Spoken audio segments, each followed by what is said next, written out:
My name's Lucy. I'm a Scot who's recently just returned home from living in Sydney. While I was there, I learnt about a piece of Scotland's history that few on this side of the world know about. We in Scotland should be aware of the terrible legacy left in the Pacific by one Scottish man, Benjamin Boyd.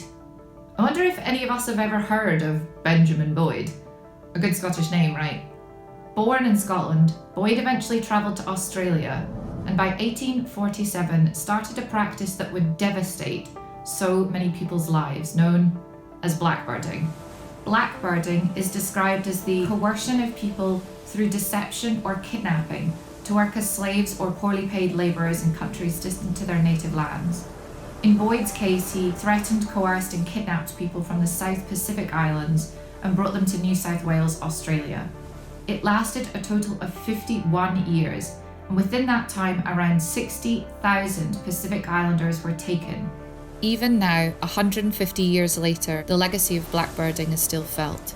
It has become taboo to venture down to the beaches or shorelines on your own, as so many family members were stolen from there.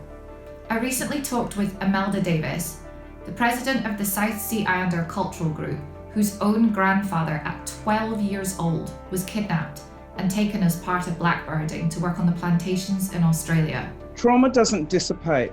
This is a young history, and I encourage the Scots to not just celebrate the wealth, but to reach out and work with the very communities he affected or combat modern slavery in order to break the cycle of human rights abuses. Some may say that Benjamin Boyd was just one man, so how much of an impact could he really have had? Well, consider another famous Scot who is beloved within the Pacific community and spoken of highly, Robert Louis Stevenson. Robert Louis Stevenson was known as Tusi Tally, the teller of tales. And it is interesting to note that just as blackbirding was started by Boyd in 1847, Robert Louis Stevenson was laid to rest with great affection in Samoa in 1849. As a Scot moving through the world, I think it's important for us to know all our history, not just the good parts.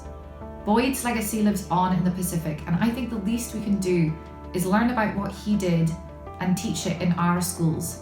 I asked Imelda Davis, what would you want Scottish children to be taught about Benjamin Boyd and his legacy in the Pacific? It's important to share this unique and sordid history that is special to Australia and the global memory of slavery. Teach this as a mandatory part of the school curriculum, as a means of goodwill and healing for our world and the hardships faced by Black people or people enslaved. You can't move forward if you don't know your past and heal for the future.